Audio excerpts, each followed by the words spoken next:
Я записываю это видео, вынуждена записать это видео, чтобы Чингиза не обвиняли.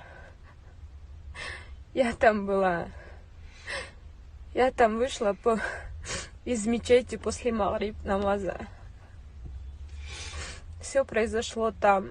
Я все видела, я все слышала.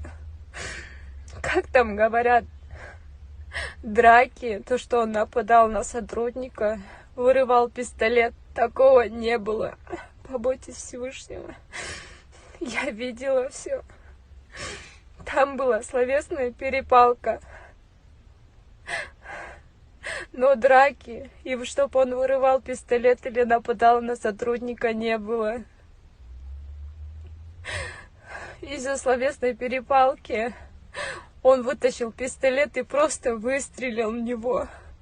После того, как выстрелили, и он упал, они просто тупо стояли и обсуждали, почему он выстрелил, зачем он выстрелил и почему он не сдержал себя.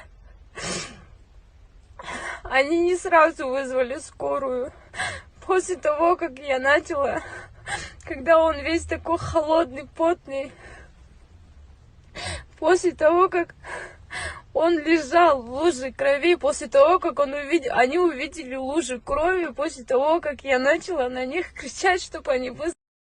Бишкекте патрулдук кызматкер айдоочуну атып салды. Күбөлөрдүн айтымында Toyota RAV4 үлгүсүндөгү унаа Гоголь көчөсүнүн Жумабек жана Жибек жолу көчөлөрүнө кесилишкен убандысында жолдун каршы тилкеси менен келе жаткан. Аны көргөн патрулдук кызматкер токтоткон. Кызматкер менен айдоочунун ортосунда келишпестик пайда болгон.